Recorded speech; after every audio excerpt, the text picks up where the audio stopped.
এই 6টি বৈশিষ্ট্য এবং এই 6টি গুণ যাদের মধ্যে থাকবে, আল্লাহ রাব্বুল আলামিন তাদের জন্য ওয়াদা করেছেন যে এই লোকগুলোকে আল্লাহ তাআলা মাগফিরাত এবং ক্ষমার ঘোষণা দিবেন। তাদের জন্য আল্লাহর তরফ থেকে কি থাকবে? তাদের প্রতিদান থাকবে, আল্লাহর কাছ থেকে তারা ক্ষমা পাবে, মাগফিরাত লাভ করবে, তাদের জীবনের ভুল ত্রুটি আল্লাহ তাআলা মাফ করে দিবেন। আর তাদেরকে আল্লাহ রাব্বুল আলামিন ইমানদারের সবচেয়ে বড় কাঙ্ক্ষিত টার্গেট এবং লক্ষ্য জান্নাত দান করবেন ইনশাআল্লাহ। কোন সেই 6টি গুণ, যে গুণ একজন মুত্তাকি মানুষের মধ্যে অবশ্যই থাকতে হবে, এবং এই গুণগুলো আমাদেরকে কিয়ামতের ভয়াবহতম দিনে আল্লাহর কাছ থেকে মাগফিরাত এনে দিবে এবং জান্নাত নিশ্চিত করে দিবে। জানা দরকার আছে না নাই? আসুন আমরা সেই 6টি গুণের সাথে পরিচিত হই। যদিও মুত্তাকিদের প্রায় 40টিরও বেশি গুণের কথা কোরআনে আল্লাহ তাআলা আলোকপাত করেছেন। নবী করিম সাল্লাল্লাহু আলাইহি সাল্লামের বহু হাদিসে মুত্তাকিদের বহু গুণের কথা আলোকপাত হয়েছে। সেগুলো নিয়ে একটি দীর্ঘ আলোচনায় আমরা চেষ্টা করেছি মুত্তাকিদের কোরআন হাদিসে যতগুলো গুণ বলেছে সে সবগুলোকে একত্র করার। আজকে শুধুমাত্র আমরা সূরা আলে ইমরানের 133 থেকে 36 আয়াতগুলোর মাধ্যমে এখান থেকে মুত্তাকিদের 6টি বিশেষ গুণের কথা উল্লেখ করব। এই গুণগুলো যদি আপনার মধ্যে থাকে তো আল্লাহর শুকর আদায় করবেন, আর যদি না থাকে এই মজলিসে বসে এইখানেই মনে মনে নিয়ত করবেন যে আল্লাহর কোরআনে একটা গুণের কথা বলা আছে অথচ আমার মধ্যে নাই, আমি কেমন মুসলমান। অতএব এই মজলিস থেকে নিয়ত করবেন, তাহলে এই গুণটা আমাকে অর্জন করতে হবে ইনশাআল্লাহ। আল্লাহ তাআলা আমাদের সবাইকে এই গুণগুলো অর্জন করে যাওয়ার তৌফিক দান করুন। মোহতারাম হাজরিন, আল্লাহ রাব্বুল আলামিন বলেছেন ওয়াসারিউ ইলা মাগফিরাতিন মির রাব্বিকুম ওয়া জান্নাতিন আরদুহা কাআরদিস সামাওয়াতি ওয়াল আরদ। তোমরা আল্লাহর মাগফিরাতের দিকে দৌড়াও, প্রতিযোগিতা করো, অগ্রসর হও এবং জান্নাতের দিকে অগ্রসর হও। যে জান্নাতের প্রস্থ এই নবমণ্ডল এবং ভূমণ্ডল সমূহের যে দূরত্ব আছে, এ দুয়ের মধ্যে যত পার্থক্য আছে এরকম, সেই জান্নাতের দিকে তোমরা দৌড়াও, প্রতিযোগিতা করো, সেদিকে অগ্রসর হও, মুসারাআ করো। আল্লাহর মাগফিরাত এবং জান্নাতের দিকে তোমরা অগ্রসর হও, সেদিকে অগ্রসর হও, সেদিকে আগাও।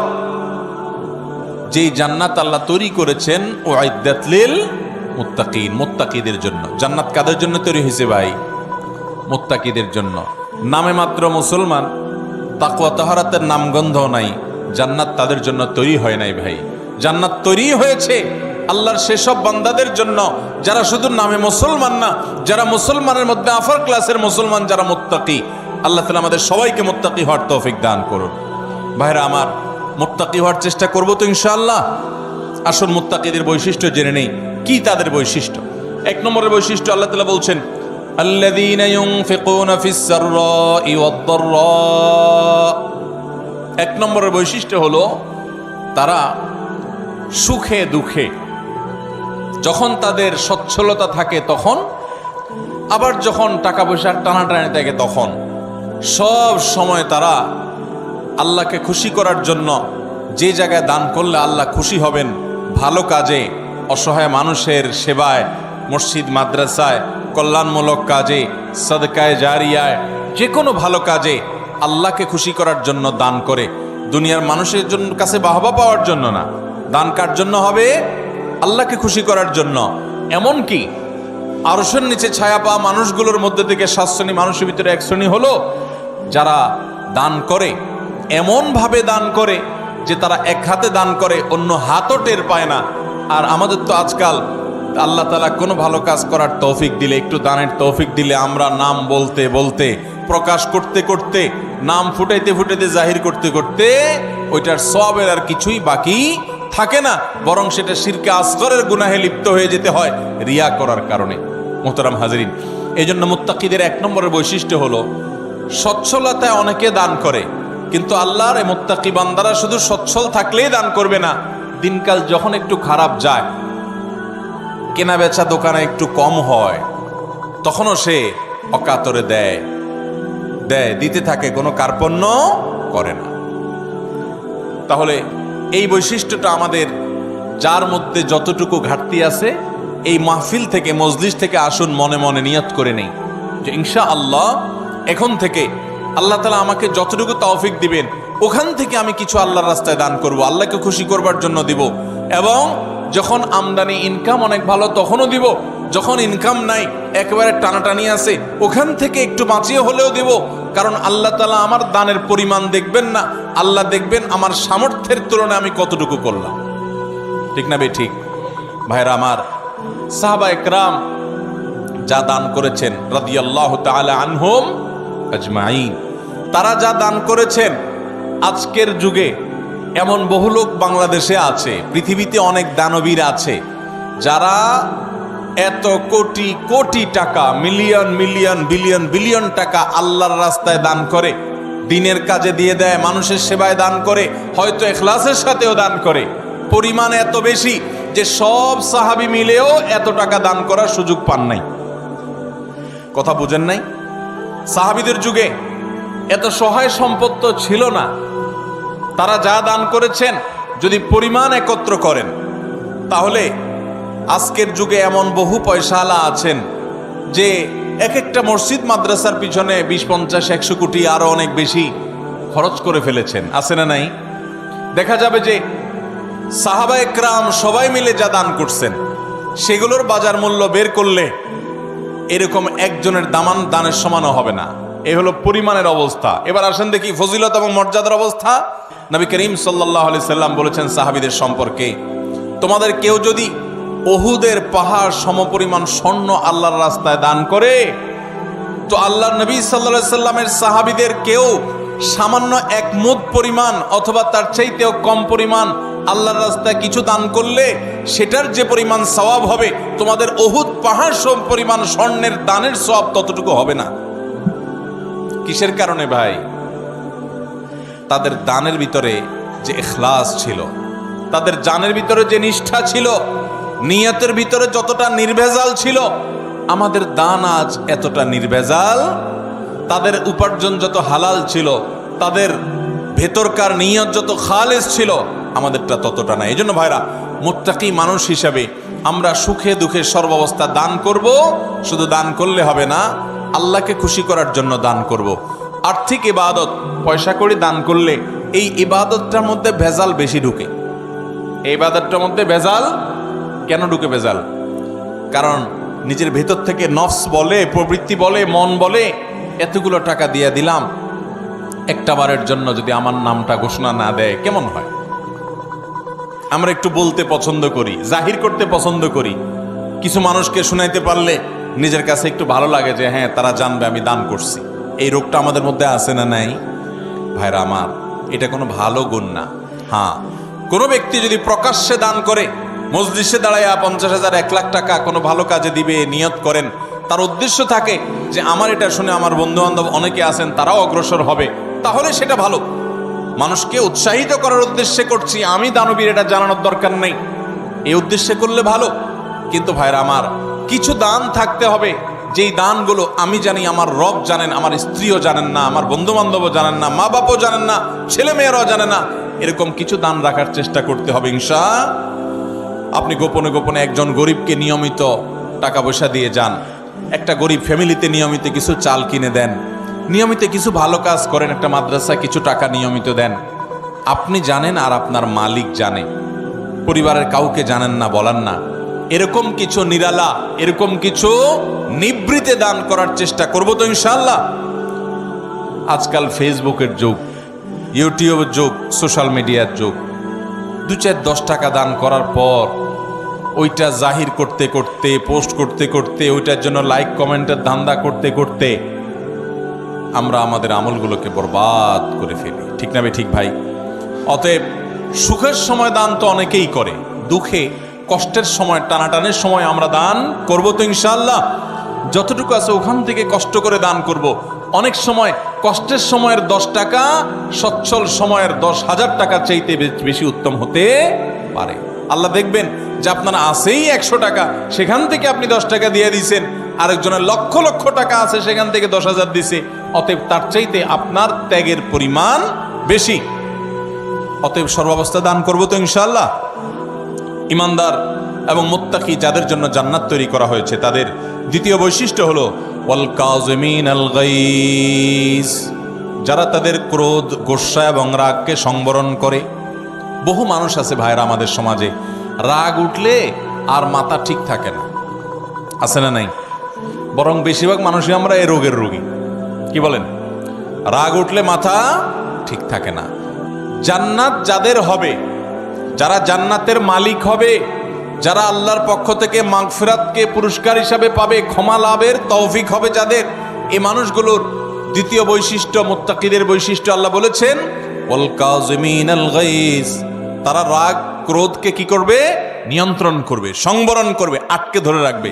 একটা জায়গায় মারাত্মক মেজাজ গরম হয়েছে কারোর উল্টাপাল্টা কথার কারণে, এমন রাগ উঠছে, এখন মনে চাচ্ছে যে ধরে কয়েকটা লাগাই দেই, উথাম থাম মারি, দু চারটা মুখ খারাপ করে বলে ফেলি, একটু ভাঙচুর করি, চিল্লাচিল্লি করি, করার সুযোগও আছে। কিন্তু ওই যে জান্নাত পাওয়ার আশায়, আল্লাহর কাছে প্রিয় বান্দা হওয়ার আশায়, আল্লাহর কাছ থেকে কিয়ামতের ময়দানে ক্ষমা লাভের আশায় সে নিজের রাগটাকে নিয়ন্ত্রণ করে, সংবরণ করে, হজম করে ঢোক গিলে ফেলেছে। রাগটা প্রকাশ করে নাই, বহুত কষ্টে মুখটা লাল হয়ে গেছে, কিন্তু মুখ দিয়ে কিছু বাইর হয় নাই, হাত দিয়ে কিছু করে নাই, জায়গা থেকে সরে গেছে, ওই স্থান ত্যাগ করে গেছে, নিজেকে নিয়ন্ত্রণ করার চেষ্টা করছে। আল্লাহর এই বান্দারা অনেক শ্রেষ্ঠ বান্দা, অনেক প্রিয় বান্দা। এই গুণটা আমাদের আনার জন্য যুদ্ধ করতে হবে, নিজের সঙ্গে সংগ্রাম করতে হবে।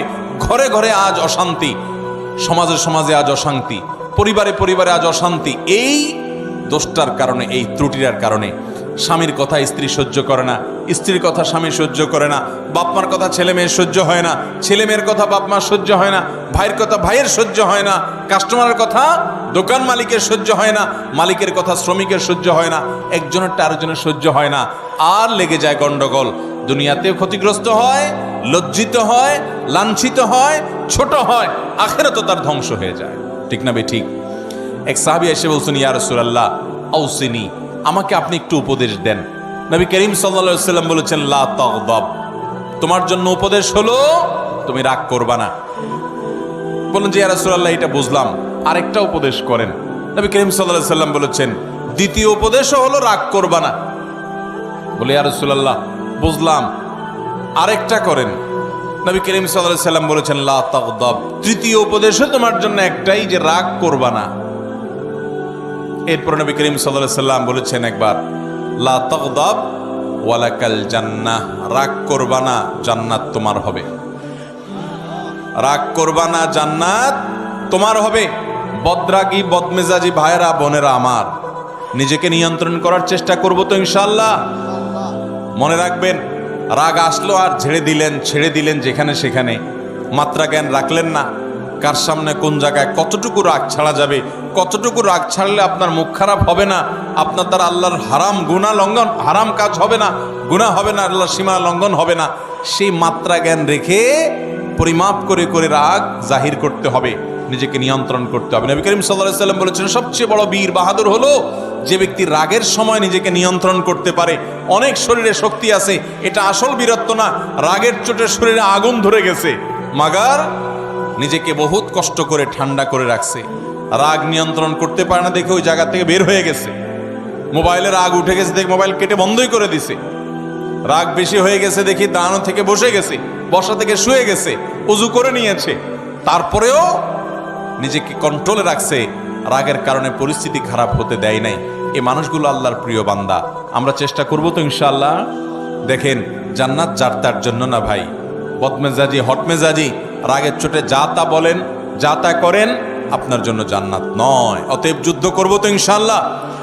শত সহস্র মামলা মোকদ্দমা, খুন, গন্ডগোল, ফাসাদ, মারামারি, এগুলো সব বন্ধ হয়ে যাবে যদি আমরা ইমানদাররা মুত্তাকিদের এই গুণটা অর্জন করি, ওয়াল কাযিমিনাল গাইজ।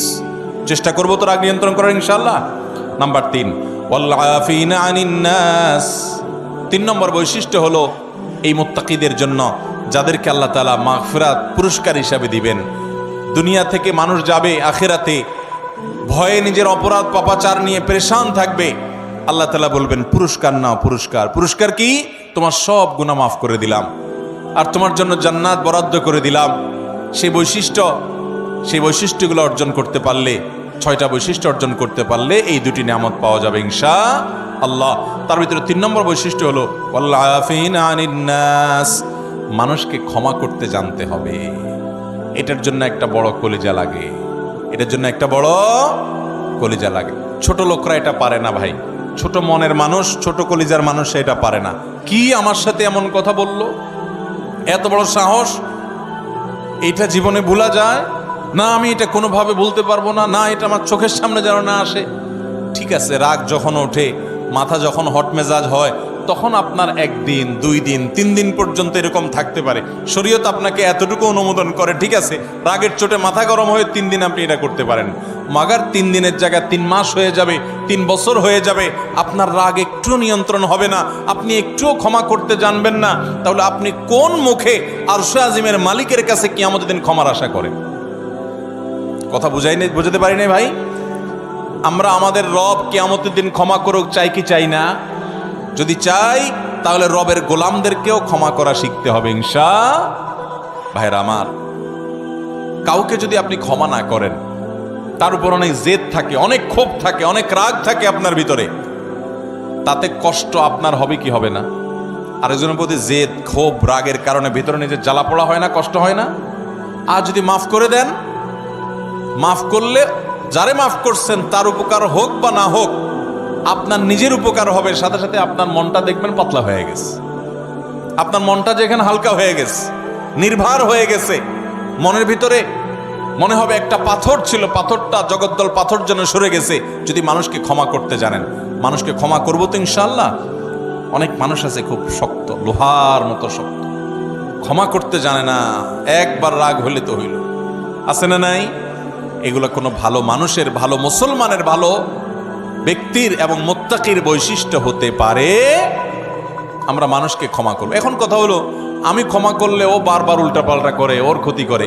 ভাইরা আমার, ও যদি নিজের ক্ষতি করে সে ক্ষতিগ্রস্ত হবে, কিন্তু আমি তো ক্ষমা করে আল্লাহর কাছ থেকে পুরস্কার পাবো। অতএব আমার লাভ না লাভ নাই, আমি তো আমার নিজের লাভ বুঝবো। পাগলেও নিজের লাভ বুঝে, কিন্তু আমরা নিজেরটা অনেক সময় লাভ বুঝি না। নিজের লস করে হলেও আরেকজনের উপকার করার চেষ্টা করি। আরে ভাই, তার সংশোধন যদি না হয়, আমার অধীনস্থ হলে তাকে আমি শাসন করব, জোর করব, জবরদস্তি করব, রাগ করব, নিয়ন্ত্রিত রাগ, যে রাগের ভিতরে কটু কথা থাকবে না, বিশ্রী কথা থাকবে না, গালমন্দ থাকবে না, জুলুম থাকবে না, সেরকম রাগ করব অধীনস্থ হলে। কিন্তু সেটাও নিয়ন্ত্রিত রাগ হতে হবে। আর মনে রাখতে হবে, ক্ষমা করতে জানলে আল্লাহ ক্ষমা করবেন ইনশাআল্লাহ। কোন এক সালাফ, তার অধীনস্থ বারবার একই ভুল করে, বারবার একই ভুল করে, তো এতবার একই ভুল করার কারণে উনি রাগ হয়ে বলছেন, তোমাকে কতবার আর ক্ষমা করবো এই একটা ভুলের কারণে? তখন সে কানে কানে ওনাকে বলছেন, কিয়ামতের ময়দানে আল্লাহর কাছে দুনিয়াতে একই পাপ যতবার করার পরও মাপের আশা রাখেন, আমাকে ততবার করলেই হবে। আল্লাহ তাআলা আমাদেরকে মানুষকে ক্ষমা করার মতো উদার মন মানসিকতা লালন করার তৌফিক দান করুন। তাহলে মুত্তাকিদের 3 নম্বর বৈশিষ্ট্য হলো ওয়াল্লাফিনা আনিন নাস, যারা মানুষকে ক্ষমা করে।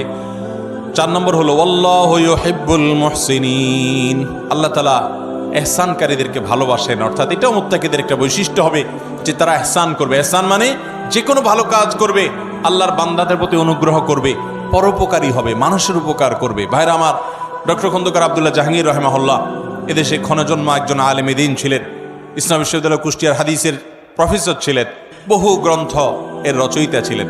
স্যার রাহিমাহুল্লাহ বলেছেন যে আল্লাহ তাআলা আমাকে কোরআন হাদিসের যতটুকু ইলম দিয়েছেন, দেশে বিদেশে বিভিন্ন ইউনিভার্সিটিতে, মাদ্রাসায় দীর্ঘকাল পড়াশোনা করে, শিক্ষকতা করে, ইউনিভার্সিটিতে হাদিস পড়ায়, যতটুকু আমি কোরআন হাদিস এবং ইসলামের বই পুস্তক পড়ে ইলম অর্জন করেছি, আমি বুঝেছি গোটা ইসলামের জিস্ট 2টা কথা।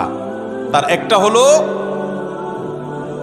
আল্লাহর প্রতি ঈমান আনার পর এবং আল্লাহর মৌলিক মোটা মোটা ফরজ বিধানগুলো মানার পর আল্লাহর জমিনে যে আমলটাতে আল্লাহ সবচেয়ে বেশি খুশি হন, সেটা হলো কোনো মানুষ যখন কোনো মানুষের উপকার করে। আর দ্বিতীয় কথা যেটা শুনলাম, বুঝলাম কোরআন হাদিস থেকে, সেটা হলো যে কুফরির পর, বড় বড় কবিরা গুনাহগুলোর পর আল্লাহ সবচেয়ে বেশি নাখুশ হন, অসন্তুষ্ট হন বান্দা যখন আরেকজনের ক্ষতি করে, ক্ষতি করার চেষ্টা করে, পিছে লাগালাগি করে। ভাইরা, এই রোগটা, মানুষের পিছে লাগার রোগটা আমাদের মধ্যে আছে না নাই? আছে। অযথা দেখবেন মহিলাদের মধ্যে এ রোগ আছে, দোকানদারদের মধ্যে এ রোগ আছে, রাজনীতিবিদদের মধ্যে এ রোগ আছে, হুজুরদের মধ্যে এ রোগ আছে, সাধারণ মানুষের মধ্যে এ রোগ আছে যে পিছে লাগ, এর গোষ্ঠী উদ্ধার কর। আছে না নাই? ইমানদার কারোর পিছে লাগবে না ভাই। ইমানদার নিজের চরকায় তেল দিবে। আমার কি হবে কিয়ামতের ময়দানে আমি জানি না। জীবনে 4 রাকাত নামাজ ঠিকমতো নামাজ পড়ে মনোযোগের সাথে খুশুখুশুর সাথে পড়ে আল্লাহর কাছে পেশ করার মতো রেডি করতে পারি নাই। কত ত্রুটি, কত মনোযোগ কদিক চলে যায়।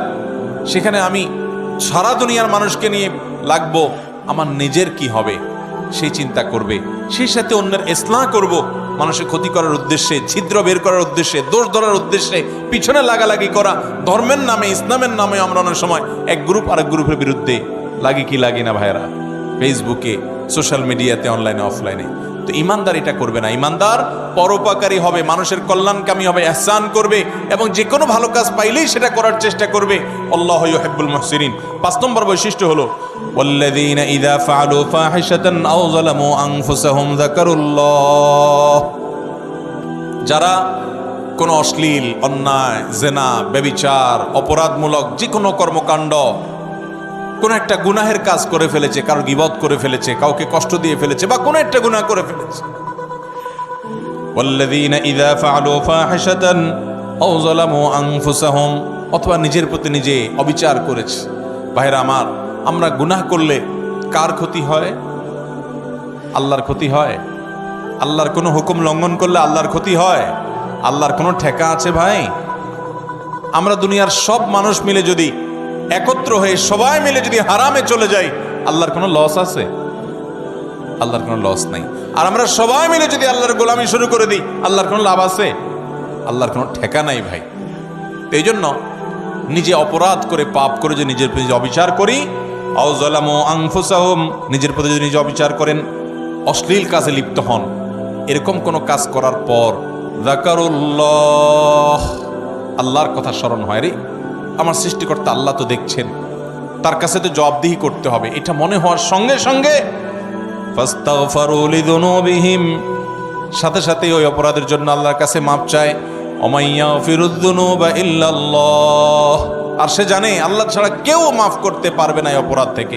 এজন্য সে আল্লাহর কাছে ওইভাবে কায় মনোবাক্যে মাপ চায়। এই বৈশিষ্ট্যটা থাকবে যাদের, মুত্তাকিদের, যে কোনো গুনাহ হলে মানুষ হিসাবে গুনাহ হয়ে যেতে পারে, যখনই গুনাহ হয়ে যাবে সাথে সাথে বিলম্ব না করে দ্রুততার সাথে আল্লাহর কাছে মাপ চাইবে। আল্লাহর কথা স্মরণ হবে, আরে আমি তো এটা করতে পারি না, ইমানদার হিসাবে, জান্নাত প্রত্যাশী মানুষ হিসাবে সে আল্লাহর কাছে মাপ চাবে।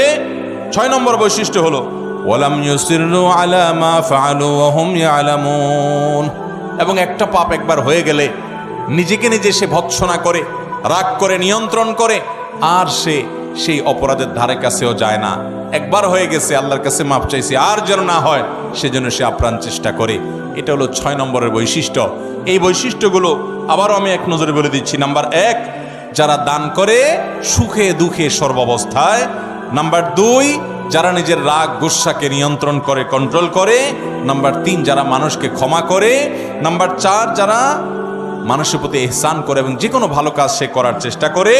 নাম্বার 5, কোনো অশ্লীল কাজ করলে, কোনো গুনাহের কাজ করলে, নিজের প্রতি নিজে জুলুম অবিচার করে ফেললে সাথে সাথে আল্লাহর কথা স্মরণ হওয়ার সাথে সাথে সে ক্ষমা চায়, মাপ চায়, ফিরে আসে। আর নাম্বার 6, সেই পাপ কাজ আর কখনো করে না। এই 6টি বৈশিষ্ট্য যাদের থাকবে, আল্লাহ বলেছেন উলাইকা জাযাউহুম মাগফিরাতুম মির রাব্বিহিম ওয়া জান্নাত। এই লোকগুলোর আল্লাহর পক্ষ থেকে কিয়ামতের ময়দানে এই 6টা বৈশিষ্ট্য নিয়ে যদি কেউ যেতে পারে, তো আল্লাহর পক্ষ থেকে সে ক্ষমা এবং মাগফিরাত এটা পুরস্কার হিসাবে গ্রহণ করবে এবং জান্নাত লাভ করবে। তাজরি মিন তাহতিহাল আনহার, যার তলদেশ দিয়ে নহর প্রবাহিত হবে, সেই চিরসুখের ঠিকানা জান্নাত পাবে। খালিদিনা ফিহা, সেখানে সে চিরকাল থাকবে। ওয়া নি'মা আজরুল আমিলিন, আর আল্লাহর জন্য আমলকারী বান্দাদের পুরস্কার কতই না সুন্দর এবং উত্তম হবে ইনশাআল্লাহ। মুত্তাকিদের এই 6টা গুণ অর্জন করার চেষ্টা করব তো ইনশাআল্লাহ। আমি যেটা শুরুতে বলেছি এখন আবারও বলছি, আপনার আমার ভিতরে সেটা আছে না নাই ওইটা রিলেট করি, ওইটা খেয়াল করি, যেটা নাই ওইটা আনার চেষ্টা করি, করবো তো ইনশাআল্লাহ। আল্লাহ তাআলা আমাদের সবাইকে তৌফিক দান করুন।